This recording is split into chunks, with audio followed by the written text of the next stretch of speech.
Galactic Council laughed at the human. Diplomat until she finally spoke. The docking clamp released 3 seconds. Late, Mara felt it in her teeth. The bay smelled like recycled air and something faintly chemical at the back of the throat, the kind of smell that the body learns to distrust without being able to name. The gravity was off by 4% from standard Earth settings, not dangerous, just wrong enough that her legs kept making small automatic adjustments with each step, as though they had received a slightly different briefing than the rest of her. Her earpiece was glitching, half a syllable of Veth formal register, then a burst of static. Half a syllable, then static again. Over and over, like a message that kept deciding not to arrive. Owen Clark walked 2 paces behind her with the equipment case. He had been her aide for 6 years. He had the particular expression of a man who had trained himself over a long time out of asking questions that were not his to ask. The reception committee, he said. She looked. 3 figures waited at the far end of the docking corridor. 2 were conclave administrative staff, in slate gray tunics, carrying the exact practiced neutrality of people whose job required them to be equally unimpressed by everything. The third was not neutral.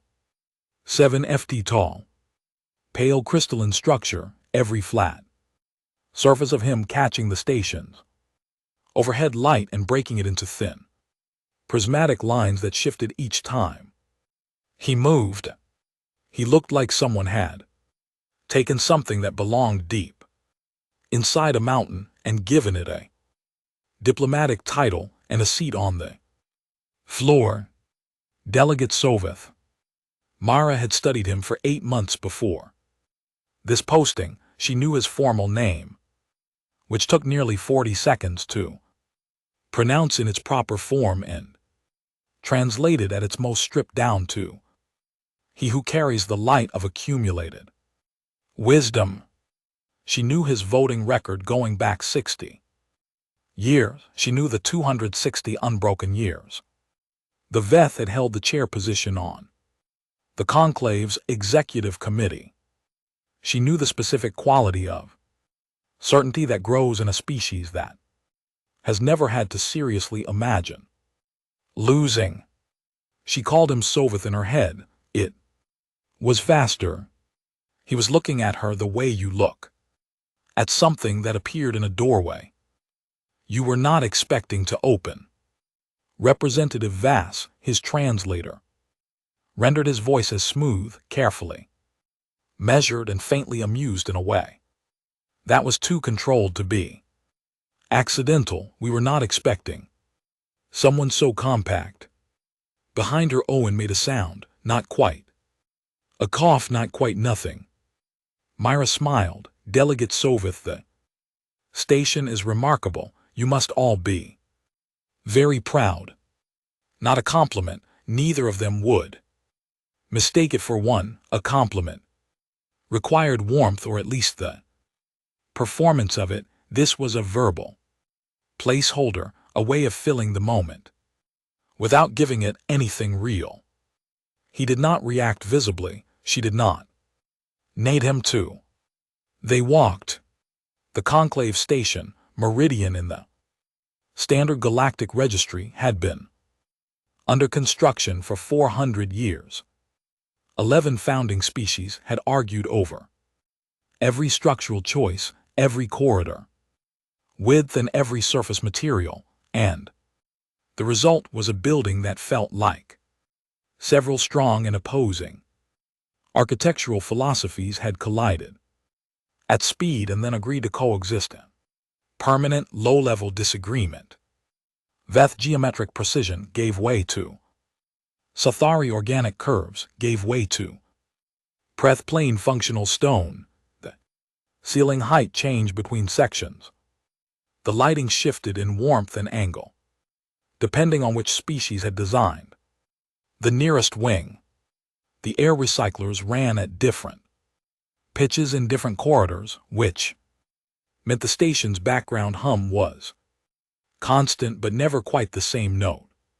Twice, it was the size of a small moon. It was, in its layered, argumentative way, beautiful. Mara's earpiece crackled, half a syllable static. The snort static had a pitch that landed precisely behind her left eye. She tapped it twice. It resolved for exactly 1 second, then came back. She let her attention narrow to that. The specific pitch of the static, the way it always started towards something, and then stopped. She made that the thing her surface mind was busy with, because the things waiting underneath it were things she would get to when she needed them and not before. 3 checkpoints. At the first, a senior Sathari officer scanned her credentials with 2 secondary limbs and cleared her through with no color shift, which meant neutral, which was fine. At the second, a Preth administrator looked at her credentials, looked at her face, looked at the credentials again. The Preth were stone gray and deep-eyed, and had the bearing of a species that had arrived at unimpressed as a philosophical destination and never found a reason to make the return trip. He handed back the credentials without a word. She thanked him. He blinked. She kept walking. The third checkpoint opened to the procession-holding corridor where delegations waited before entering the floor. A young Sathari usher, junior, color pattern, precise movement showed her to a small waiting room off the main passage, 2 chairs, a table, a wall panel displaying the session's formal agenda in 6 languages, with Veth at the top of the list in the position Veth thinks occupied on every official document in the known galaxy. Mara sat. Owen set the equipment case on the table and took his position by the door. In 6 years, she had never asked him to stand by the door. He simply always did. They already know you're here, he said. Word moves fast on a station this size. Word moved before we docked, she said. He paused. The session starts in 38 minutes. Protocol for first session. Representation grants floor presence, but no guaranteed speaking rights. The initial recognition period can extend to 30 standard days before a formal acknowledgement of standing is required. He paused again. There's no expectation that anything will happen today. I know the protocol, she said. Right, he looked at the case. I know. You know. Mara opened the case. Briefing tablets. Translation reference sheets organized by species and register, formal. Credential certificates notarized in 3 separate formats, and on top of all of it, resting on the documents, without weight but with a kind of presence, a single sheet of paper folded. Once it was old paper, not fragile, just worn smooth in the particular way that objects get worn when the same hands have handled them many times over many years. She picked it up. She did not open it. She placed it flat in the interior pocket of her jacket against her chest. She closed the case. Let's go, she said.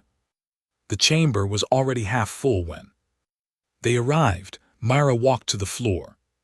Section designated for Earth's delegation, 2 seats positioned with the spatial symbolism the conclave used to communicate hierarchy without ever stating it openly, near the front but not at the front, present, visible, and carefully placed at precisely the level that said present and visible, and nothing more. She sat. Owen took his row behind her, slightly to the right. She watched the room fill. The Veth delegation arrived as a unit. Solveth in the center, 6th floor. Delegates flanking him, 3 advisors. At his back, 2 staff members she had not yet confirmed roles for. He crossed to his seat without looking toward the Earth section. That was a deliberate non-look, the kind that takes more active effort than looking would have. She noted it and filed it alongside the other things she was collecting. The press filled nearly a quarter of the floor. 12 delegates, all stone gray, all wearing the expression that the briefing documents diplomatically described as characteristic press gravitas, and that Mara privately translated as mildly annoyed to be here and fully committed to staying for hours regardless. The Silthari moved in small clusters, their surface color in constant, low-level communication, speaking with each other in the rapid, silent way of their kind. The Reth Consortium, smaller Galactic footprint, fewer published records, occupied 4 seats near the chamber's eastern wall. Their lead delegate was compact, dark-featured, and very still, in a way that Mara recognized because she used the same technique herself. She had filed him under revisit. She moved him up the list. The session chair, Velorath, whose color pattern she had memorized from briefing photographs, raised 2 primary limbs. The chamber settled. 43 species drew noise out of the air, and the room went quiet in the specific way that only a room this large, containing this many different kinds of life, can go quiet. Not perfectly, recognizably. Solveth turned to his secondary delegate, not loudly, precisely loud enough for the chamber's acoustic geometry to carry it where it was meant to go. They sent a soft one, he said. The harmonic shimmer started in the Veth section. The Preth rhythmic pulse answered it. The Silthari shifted color in a wave across their side of the chamber. Other species responded in their own registers, sound, vibration, gesture, light, each different, each arriving at the same meaning. 43 species. One thing. Mara sat completely still. Her earpiece crackled. She tapped it once. The static was still there. She smiled at nothing in particular. And she began to count, not seconds, not sessions, but pieces. What she already had, what she still needed, the precise shape of the gap between those two things, and how much time she had to close it before the moment arrived that she had been building toward for 17 years. The chamber was still laughing when Velarith called the session to order. Mara listened to everything. The sessions ran every other day, sometimes daily when the agenda demanded it. In 3 weeks, Mara attended 17 of them. She was not granted the floor. She did not ask for it. Owen asked about this twice. The first time she told him she was still learning the room, he accepted that, or at least he filed it and moved on. The second time, 4 days later, walking back from session 9, he did not quite ask. He simply walked beside her with the expression that was doing all the asking. On his behalf, she said, "I know what I'm doing, Owen." He nodded. He looked at her differently after that. Not skeptically, but with the recalibrated attention of someone updating their estimate of what knowing what she was doing actually covered. It did not cover listening to the arguments. She understood the arguments already. She had read 11 years of conclave session transcripts and 300 years of its historical record before this posting. She understood the formal positions, the underlying interests, and the procedural mechanisms that certain delegations used. to delay business in ways that benefited their bloc without leaving visible evidence in the official record. She had understood the architecture of the politics before she walked through the door. What she was learning now was something that transcripts could not give her. She was learning the room itself, the specific, living, unrepeatable behavior of these particular bodies in this particular space, which was different from understanding the politics the same way that knowing the rules of a game is different from knowing the exact people you are playing against. Session 1, Solveth Secondary. Delegate Velson voted in alignment with Solveth on every motion except one, a minor trade corridor notation. Through the second hour, she cast her vote approximately half a second before his signal. Solveth did not visibly react. His surface refraction pattern shifted 2 degrees toward the blue end of his visible range. Mara noted it. She did not yet know exactly what it meant. She filed it. Session 3, Lead Preth Delegate. Commander Orvek was the quietest figure on the floor. He spoke rarely, voted consistently, and drew no particular attention.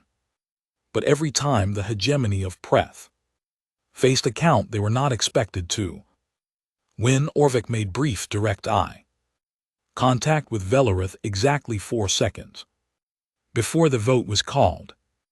Every time, the Preth won 3 unexpected counts in. Session 3, Mara timed the intervals. 4 seconds, 4 seconds, 4 seconds. Filed. Session 5, Kale of the Reth. Consortium had shifted his seating position slightly from the first 2 sessions.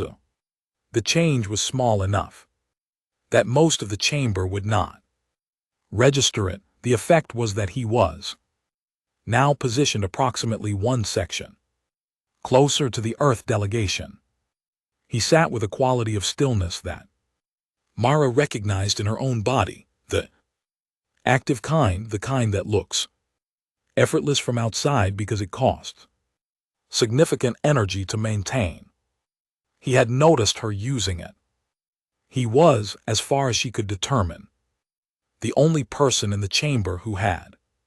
She filed him separately from everything else, not as a threat, not yet as a resource, as an unknown quantity, which was its own distinct category.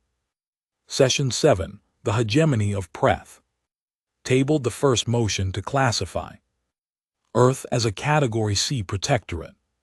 In the Conclave's formal language, this designation meant Earth's affairs would be managed by the Council body, with Earth's Council welcome but non-binding in character.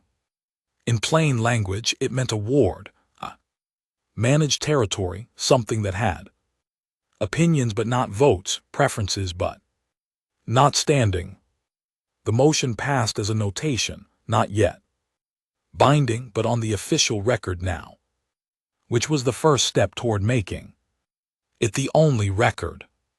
Owen did not speak after the session. He walked the full corridor back with her in silence, and she was grateful for it, because it meant he was thinking rather than managing her feelings, and she did not currently have patience for the management of her feelings. Session 9, she identified the angle. The Snort Soltari subdelegate seated 2 rows from Velorath held her primary limbs at a specific outward rotation. Approximately 2 minutes before the chair announced the Soltari block's formal position on any disputed vote. She checked it against 4 more votes. That session, it held every time 2 minutes of advance information from a block that cast the deciding vote in a significant percentage of close contest was worth considerably more than it sounded. She filed it and kept watching. Session 11, Kale spoke to her for the First time.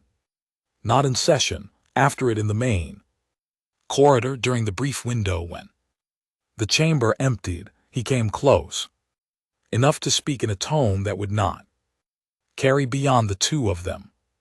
He kept his eyes on the corridor wall, across the passage, as if they were both simply waiting for something. "You're not counting votes," he said. "No," she said. "What are you counting?" She looked at him directly. The Reth Consortium held a modest position in galactic politics, 3 inhabited systems, 1 significant trade route, 1 conclave floor seat they had maintained for 4 centuries without ever quite becoming the story. The longest-standing delegations were always the least written about. She had been intending to correct that gap in her research, and standing here she was, finding that the gap was already smaller than she had thought.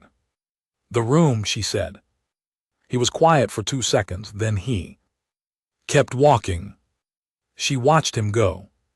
She made a preliminary decision about him that she would not finalize for another 3 sessions. Session 12, the hegemony of Preth, escalated the protectorate motion from notation to formal proposal. 37 of 41 delegates voted in favor. Velareth called for objections from the floor. The room waited. Owen touched her arm very briefly. He said nothing. Mara raised her hand. Velareth recognized her. The chamber went through a particular quality of quiet, the compressed waiting kind that a room makes when something is about to happen and it is not entirely certain whether it wants the thing to happen. "After all," she said, noted. She lowered her hand. The room did not know what to do with that. Noted was not a formal objection. It did not meet the procedural threshold for a challenge. It was not a motion, not a speech, not a countermeasure. It was not technically anything at all in the parliamentary rule set. Velareth paused for 3 full seconds, which was a genuinely significant pause for a Solthari, then recorded the statement, the official session log, and moved on. Orvik stared at her for the rest of the session, not with hostility, with the focused, patient attention of someone who has encountered something they cannot categorize and is determined to do it before they leave. Sovith did not look at her at all. She had expected Orvik to be the more interesting response. She was wrong. Sovith's sustained non-look was the interesting response. The Veth did not ignore things they considered beneath their notice. They acknowledged them briefly and moved on.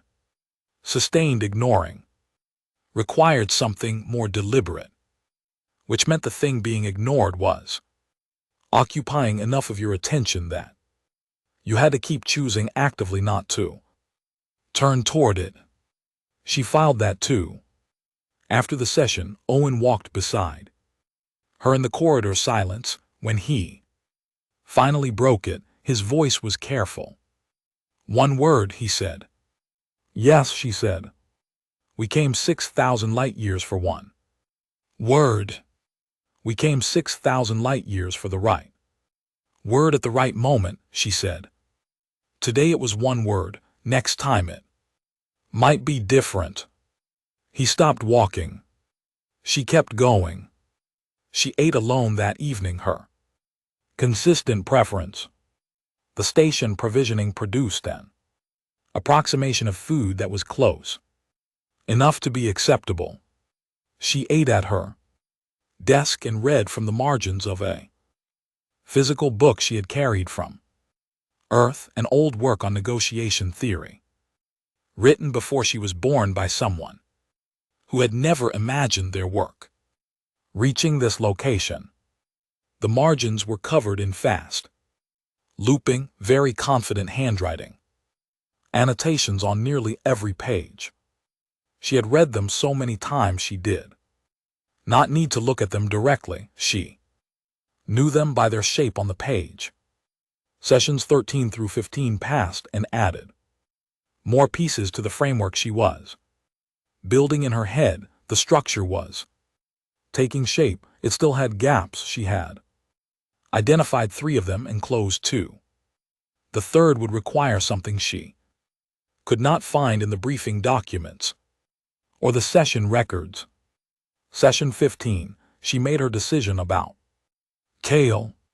After the session, she crossed the emptying floor to where he was gathering his materials. She stood beside him without introducing the subject.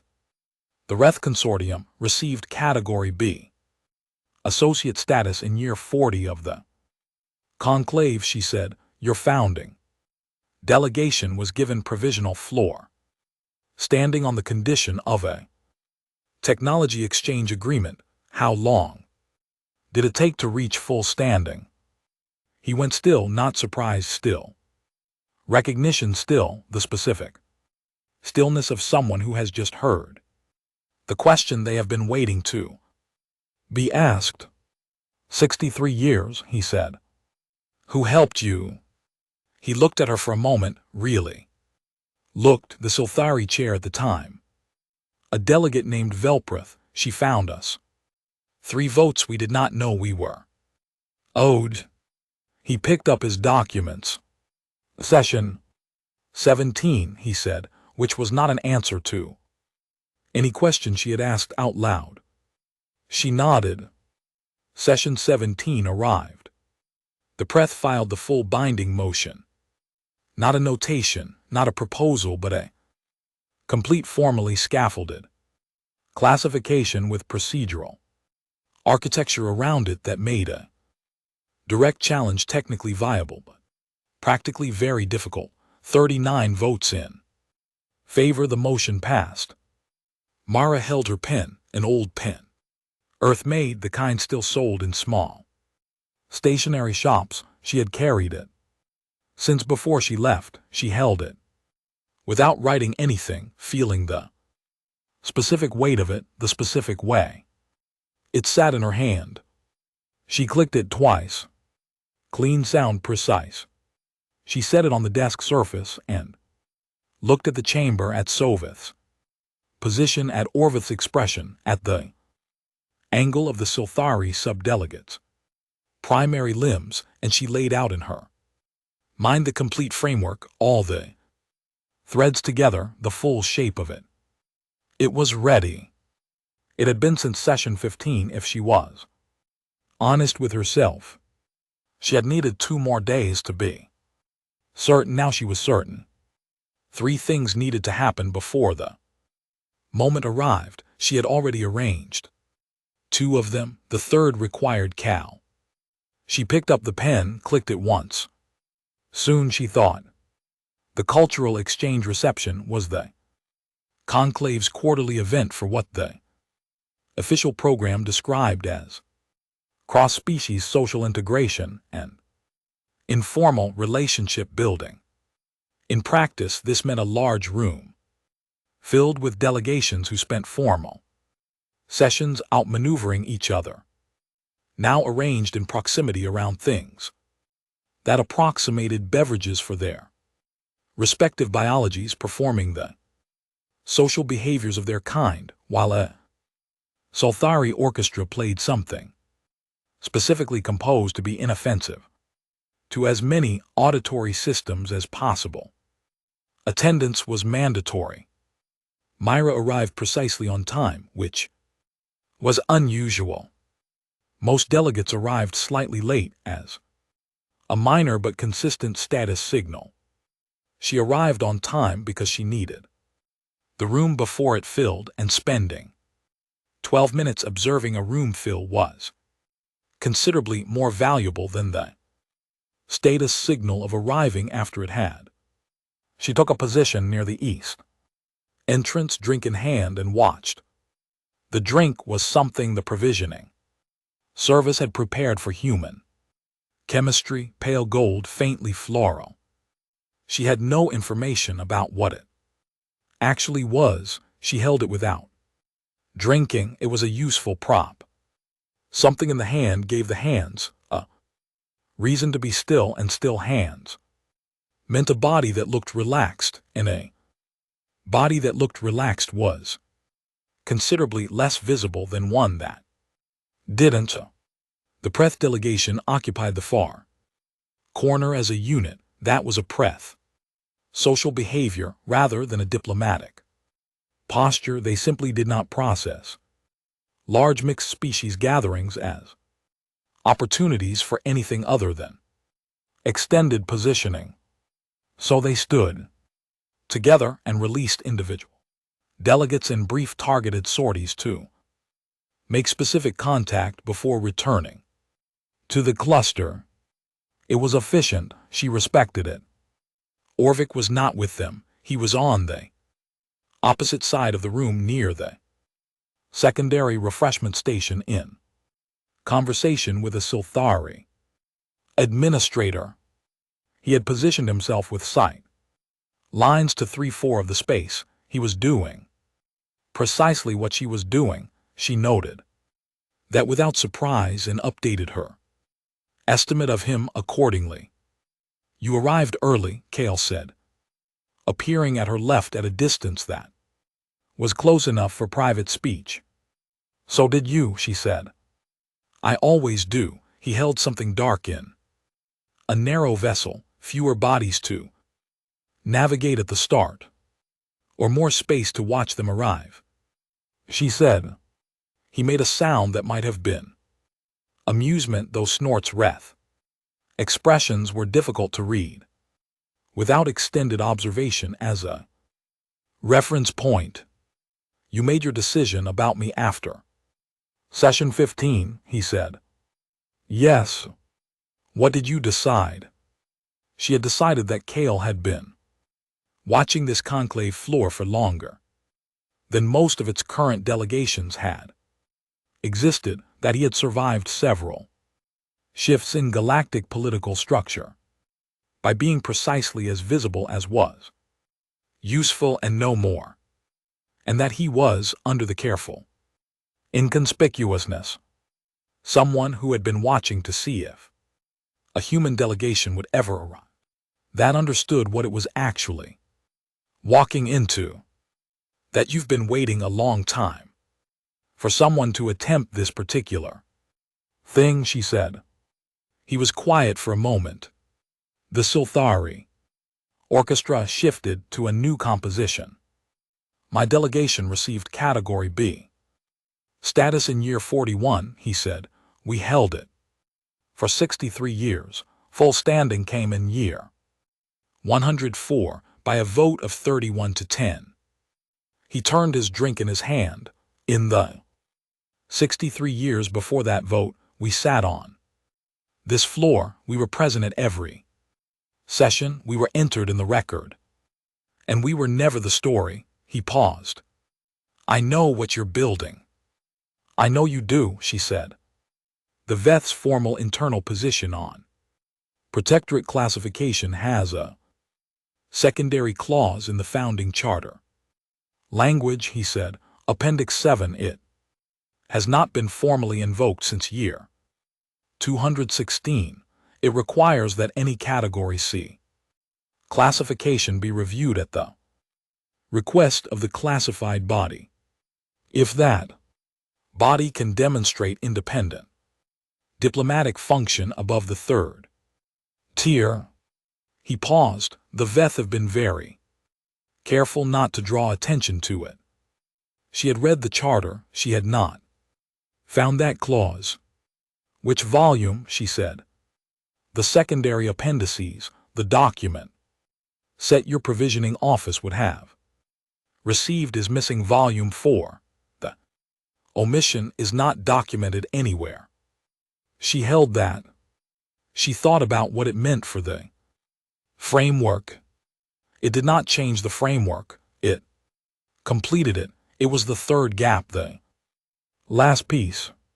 Thank you, she said. "Don't thank me," he said. "I have been waiting 60 years for a human delegation that didn't announce their intentions in the opening session." He finished his drink. "One more thing. The Solthari sub-delegate you have been watching the arm angle she also tracks. 12 seconds before the chair on emergency procedural votes. Emergency procedures have different tells from standard ones." He walked away. Mara stood with her untouched drink and held what she now knew. 12 seconds on emergency procedures, 2 minutes on standard votes. Appendix 7 existed, and she knew where to find it. The framework was complete. On the far side of the room, Solvith was circulating. That was unusual. Veth delegates at these events typically held position and allowed others to approach, which was both social convention and a continuous unspoken statement about the direction in which deference traveled. Tonight he was moving, unhurriedly but purposefully working his way through the room in a direction that was, as of approximately 4 minutes ago, pointed toward her. She waited. He arrived with 2 members of his retinue, positioned far enough back to create the impression of privacy. He held a small crystalline vessel that cast light around his hand when he moved. A thing that seemed to be simultaneously a drink and an extension of his own structural aesthetics. Representative Voss, the translator, gave her the smooth, measured register. "You seem to be enjoying the event." "Very much," she said. "You've been very quiet these past weeks." On the floor. "I have been listening," she said. "To what?" "To everything." He considered this. His surface refraction was in a register she could not yet fully classify. Neither the warm shift she had identified as genuine engagement, nor the blue shift she associated with something being actively managed. He was, she thought, something she had not quite encountered from him before. He was genuinely curious. "You are the 17th human delegation to appear before this chamber," he said. "The previous 16 were each granted speaking rights within the first 3 sessions and used those rights to present arguments for Earth's independent standing." He paused. "You have said one word in 3 weeks." "It was the right word," she said. A moment passed between them. The orchestra shifted to something slower. "What is it that you actually want for your people?" he asked. He said it in the specific register of a species that has never been seriously refused, not unkindly but with the settled assumption of someone who considers the question essentially rhetorical. Myra looked at him for a moment, the way you look at something before you decide what to do with it. "The same thing your people wanted," she said, 3,000 years ago, before someone handed it to you." She turned and walked toward the refreshment station, glass still in, hand still untouched. She did not look back.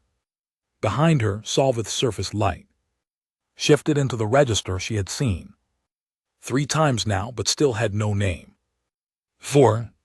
She did not have a word for it in any of the briefing documents. She was beginning to think it was rare because the conditions required to produce it were rare. She set the glass down on the station counter. She let out one long, slow breath. Then she went to find Owen, because she needed to file 3 specific document requests with the conclave administrative office before the morning session began, including a formal request for access to the secondary appendices of the founding charter. Volume 4. She had 1 day left to prepare. The emergency session was called at 4, 4:00. In the morning station time. Mara was awake. She had been awake since 2:30, sitting at her desk with the complete framework open on the working tablet in front of her. She had been reading it through for the fourth time since midnight, not because she had doubts about it, but because the rawness was a discipline, and the moment it was being prepared for did not leave room for the comfort of assumptions. She read it once more. She closed the tablet. Owen knocked at 4:15. She opened the door and he was in his formal clothes, eyes clear, case at his side, with the expression of someone who had been prepared for this without knowing exactly what this was. Emergency session, he said. Border incident in the Orvasi sector. 2 Pref patrol vessels and a Veth trade convoy.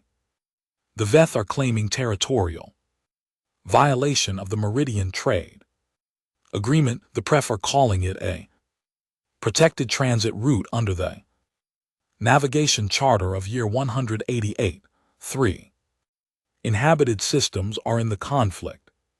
Radius. He paused. The hegemony is threatening formal military notification.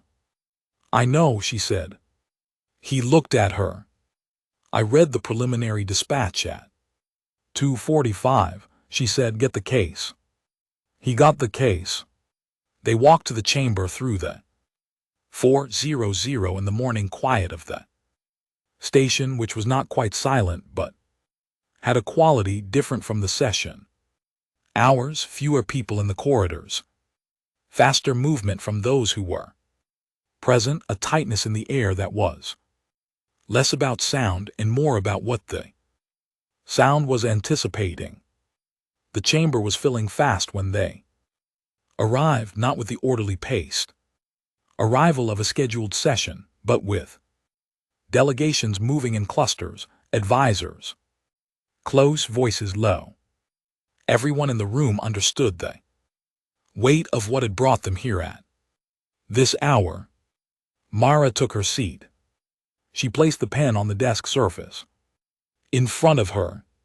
She took the folded sheet of paper from her interior jacket pocket and set it beside the pen. She watched the room fill.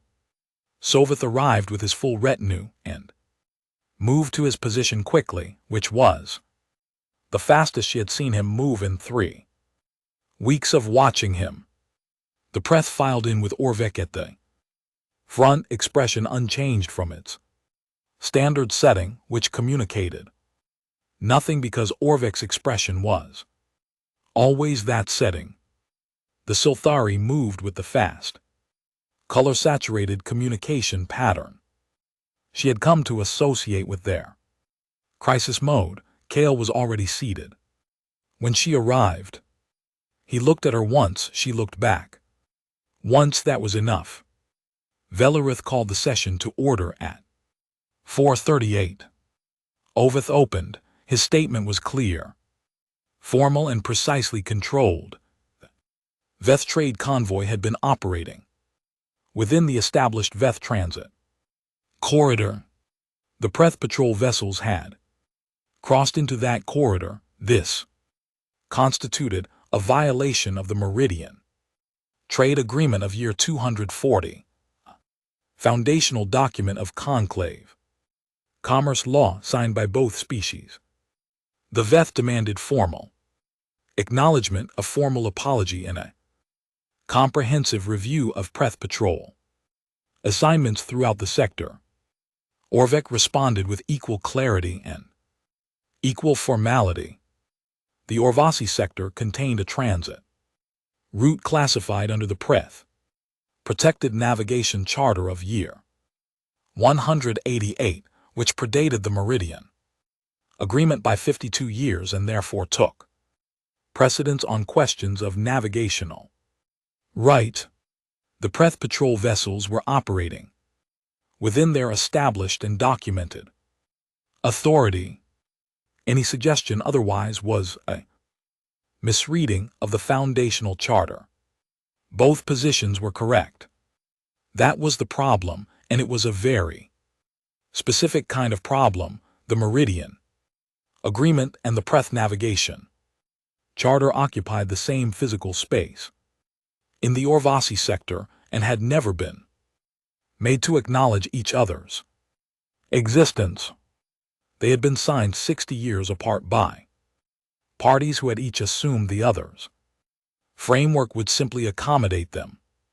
And for 60 years, no vessel had been in exactly the wrong place at exactly the wrong moment to force the issue. Until now. 6 hours of session followed. Mara sat through all of it. She listened, she watched, and she let the room do what it was doing without intervening. The Veth presented 3 separate legal analyses in the first 2 hours. The Preth countered with 4 in the third. Secondary delegations weighed in according to their trade dependencies, which meant the room was roughly split along lines that had very little to do with who was legally correct and a great deal to do with who each delegation most needed for their next treaty negotiation. Velerith called procedural votes on document classification that consumed 45 minutes without moving anything forward. In the 4th hour, the Silthari bloc produced a formal summary position. It was diplomatically balanced, carefully worded, and functionally useless because it proposed a joint review committee with a resolution timeline of 2 years. In 2 years, the 3 inhabited systems in the Orvasi sector would have passed through 2 full election cycles and 3 rounds of trade renegotiation, and the hegemony of Preth would have filed its military notification, and once that document was filed, it started a procedural chain that nobody in this room wanted to manage, because managing it required concessions that none of the major powers were currently positioned to make without appearing to lose something, and appearing to lose something was, in the conclave's political culture, approximately equivalent to actually losing it. The deadlock settled over the chamber. Velores called a procedural pause. Delegations clustered, voices dropped. Lower, Owen behind her was completely still. Velores called the session back to order. No new motions were placed. The room was running out of moves. Mara watched the Soltari subdelegate. She watched the primary limb position. She waited. The outward rotation happened. 12 seconds. She raised her hand. Velores looked at her, not with the mildly amused tolerance of the first session, with a quality of attention that was different from the standard recognition gesture. She saw it register in the chamber, too. A shift in the quality of the room's attention as 43 delegations updated something simultaneously. The floor was granted. The chamber went quiet.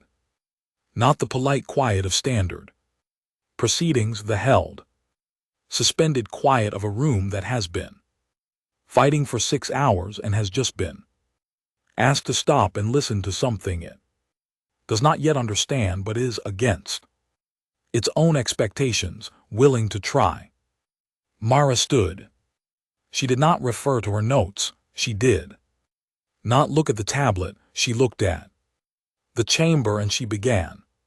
She started in standard Galactic Common, which the translator carried cleanly to all 43 delegations. She did not open with a legal argument. She opened with the 3 inhabited systems in the Orvasi sector, their populations, specific figures, their trade volume, and the specific industries that depended on corridor stability.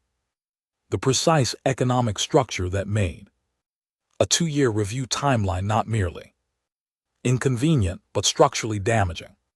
to species that had no part in the dispute and had not been mentioned in 6 hours of proceedings.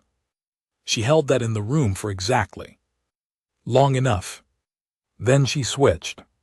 She addressed the Preth navigation charter directly in Preth formal register, not through the translator, in the language itself, using the specific vocabulary that signaled familiarity not just with the language but with the legal tradition it carried. The chain in the room was audible. Preth formal register was considered one of the most structurally complex spoken languages in the conclave's documented registry.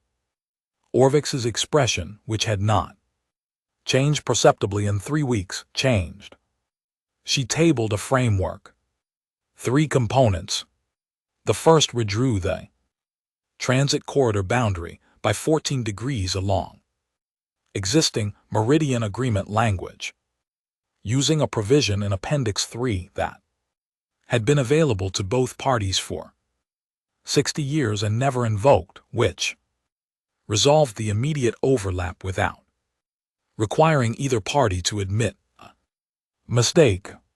The second established a joint navigation protocol satisfying the Preth navigation charter's core requirement without requiring a formal acknowledgement of either party's legal position as having been wrong.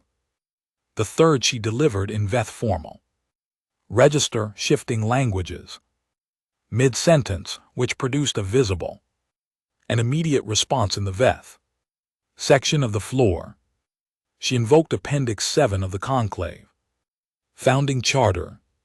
The clause required that any dispute resolution affecting a Category C designated body be reviewed with that body's counsel treated as binding on procedural matters. Earth was a Category C designated body.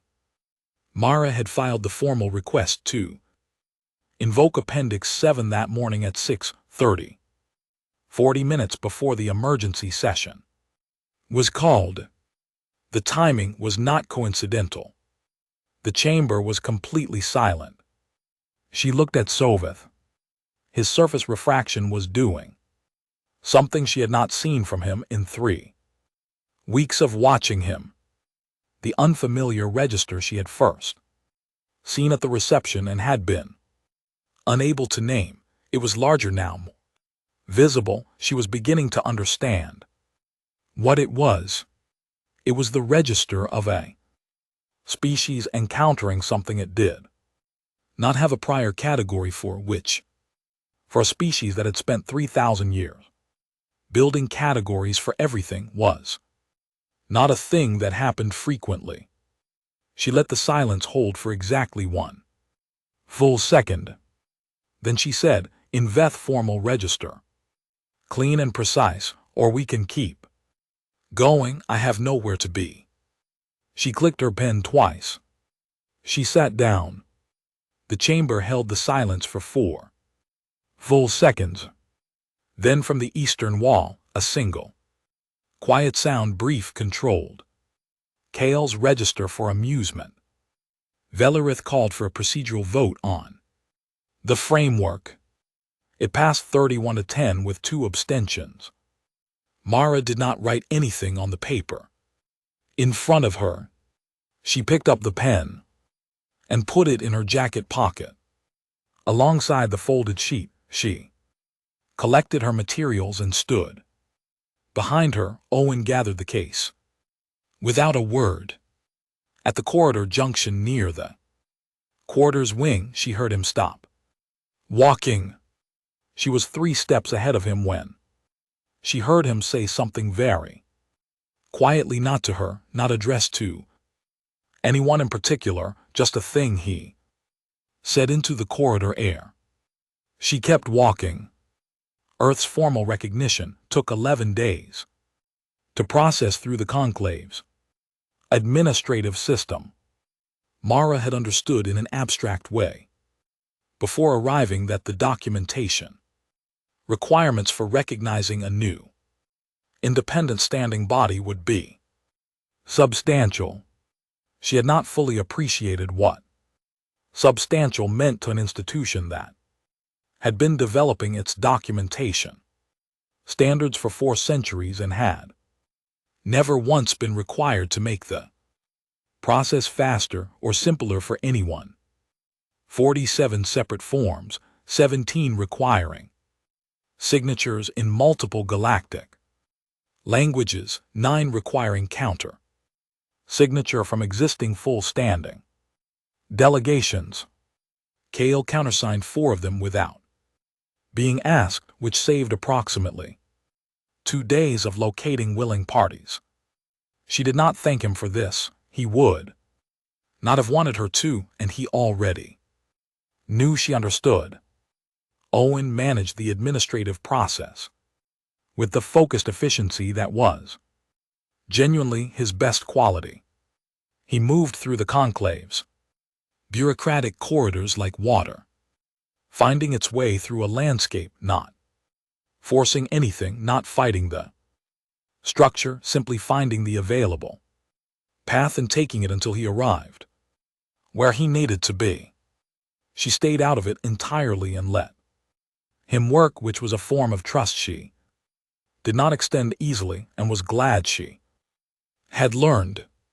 Communication dispatches from Earth began arriving on the second day. 43 in the first 18 hours. She read the official ones, the government acknowledgement, the formal statement from the diplomatic office, the verification requests requiring her signature, and set the others aside in a folder she labeled "When There Is Time." There were messages from people she had not spoken to in years, several from news organizations requesting statements, one from a retired senior diplomat she had known a long time ago who had written only, "Your mother would have had a complicated opinion about your method, and an uncomplicated opinion about the result." She read that one twice. She placed it in the folder with the official communications.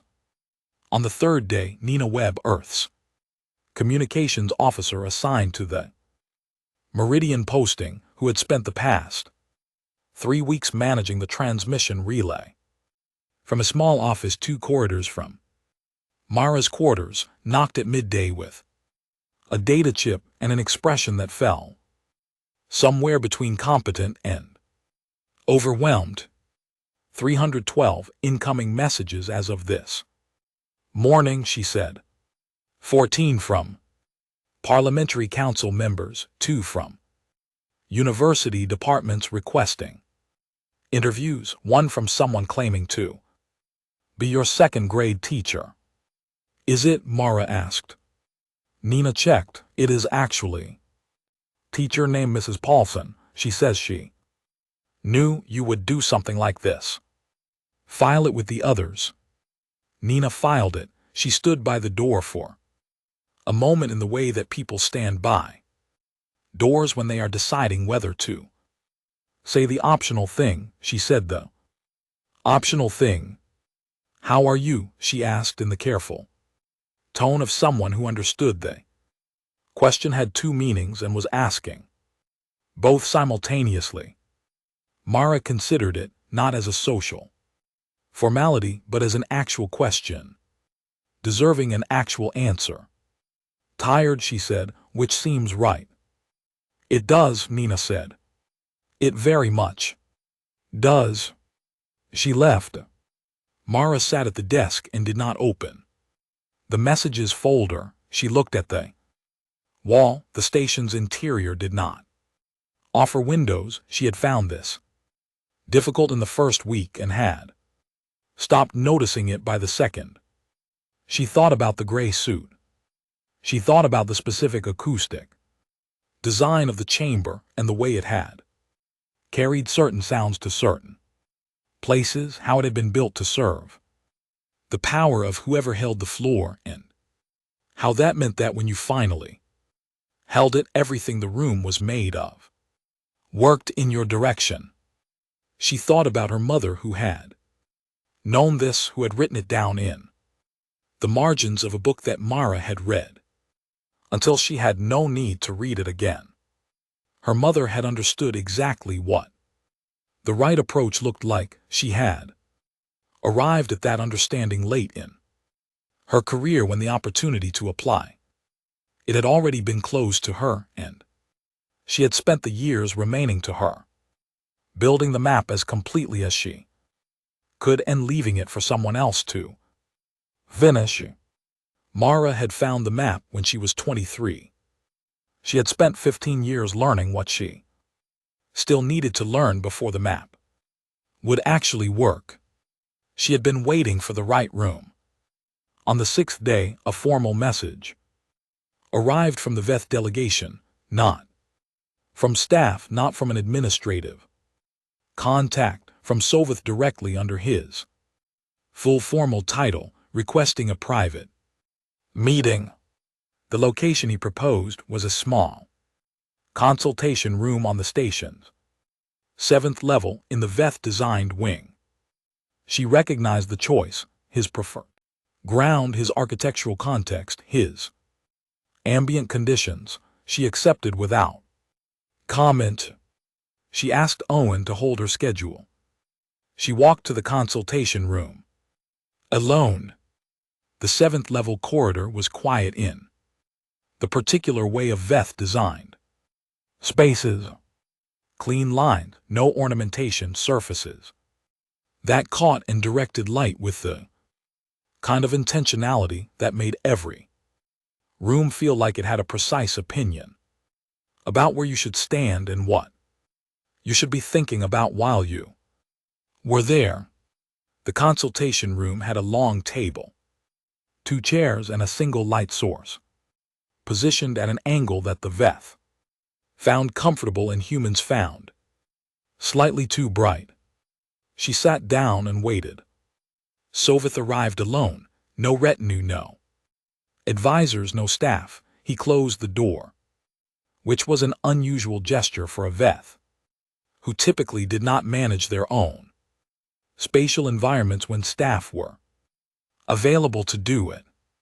He stood for a moment before he sat, and in that moment she noticed that his surface refraction was settled into the unfamiliar register she had been watching for 3 weeks and still had not found a name for in any of her reference materials.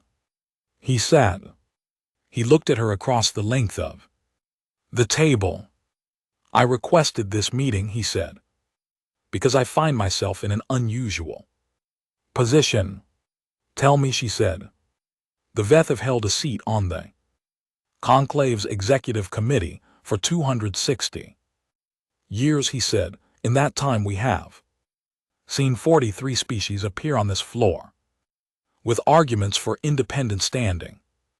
We have evaluated those arguments on their merits and voted accordingly." He paused. "You did not make an argument." "No," she said. "You made a room," he said. She looked at him. "You came to this floor and spent 3 weeks in silence, and in those 3 weeks you learned this room not as a political structure but as a living system, and when you spoke in our languages, in our legal traditions, using our own founding documents in ways we had not considered, and you resolved in 11 minutes a crisis that 6 hours of formal proceedings could not approach." He was quiet for a moment. "When did you know you had us?" She had known he would ask this. She had not known until she was sitting across from him whether she would answer it. "Day 4, she said. Something shifted in his surface light. "Day 4, he said. "You had the framework structure on day 4. The core of it, not all the pieces, but the core, the approach." "Yes." "Then why did you wait 3 weeks?" She looked at him for a moment. "Because I needed the room to give me the floor. Not granted to me because the protocol calendar required it. Those are Different things. She paused. When the floor was granted to me in session 12, I had one word ready. When the emergency session came, I had everything ready. The difference between those two moments was not that I became more prepared. It was that the room became ready to actually listen. She looked at him steadily. People fight harder for things they believe they chose. The quiet in the room had texture to it. Now, something old and heavy and not entirely comfortable. Your mother appeared before this chamber 17 years ago, Soveth said. The words your mother settled into the air of the room. Yes, Mara said. I was not on the floor for session. I held a gallery position at the time. He looked at his own hands, the crystalline structure of them, the light moving through his surfaces. I remember her. Mara said nothing. She was very well prepared, he said. She knew the arguments, she knew the historical precedents. She spoke with clarity and conviction. He paused. We were not ready to listen. The room held that. Mara looked at the table's surface for a moment. She was thinking about the gray suit, about 6 minutes, about the specific way her mother had stood straight through the entire thing, even at the end. Then she reached into her jacket pocket. She took out the folded sheet of paper. She placed it on the table between them. She watched him look at it. It was covered in handwriting, fast and looping and very confident. Annotations ran across every line with arrows, connecting observations that had been made at different times, some in black ink and some in blue, indicating that document had been worked on over an extended period. Additional notes filled the margins. At the top, underlined twice in the same fast hand, conclave, floor strategy, preliminary framework. Mara's mother had written this document in the year before her first appearance on the conclave floor. In its structure, in its approach, in its identification of the key lever points and the sequence of moves required, it was almost identical to the framework Mara had built from scratch over 3 weeks. Almost. The differences were in 3 specific areas where the available information 17 years ago had been incomplete. Her mother had seen the shape of the approach correctly. She had understood the room she needed to build. She had been missing 3 pieces, and she had known she was missing them. There were question marks in the margins, beside each gap, followed by notes about where to look, which archives to search, which procedural documents to request. One of the question marks, circled twice, read Appendix 7 Secondary Charter Docs, check Veth Archive. Restrictions. So Veth looked at the document for a long time.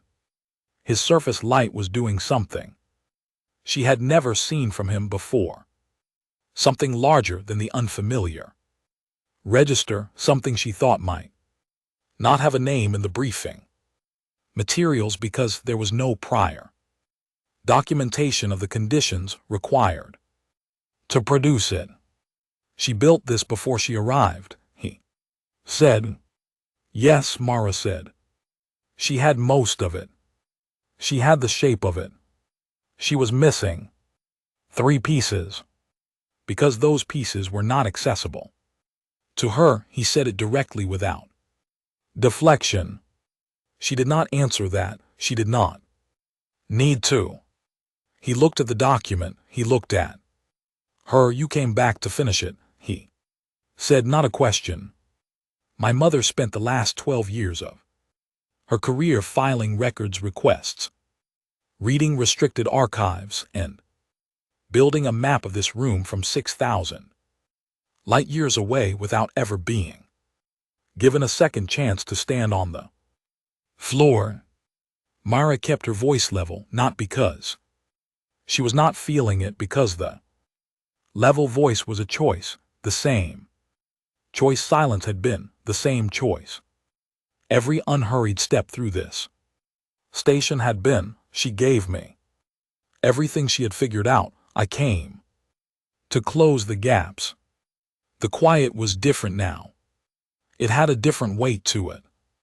Something that had been sitting in the room long before they arrived and was only now being acknowledged. What do you want me to do with this? Salveth said. Nothing, she said. I'm not showing it for a response or a gesture. I'm showing it to you so that you know. She looked at him directly, so that at least one person in this chamber who was present that day knows that she was right, that she had built something that worked, that the only thing missing was the information that this institution chose not to make available. She stood up. She straightened her jacket. The framework is in place, she said. Earth standing is documented, and in the official record, the Appendix 7 invocation is part of the session transcript. She held his gaze.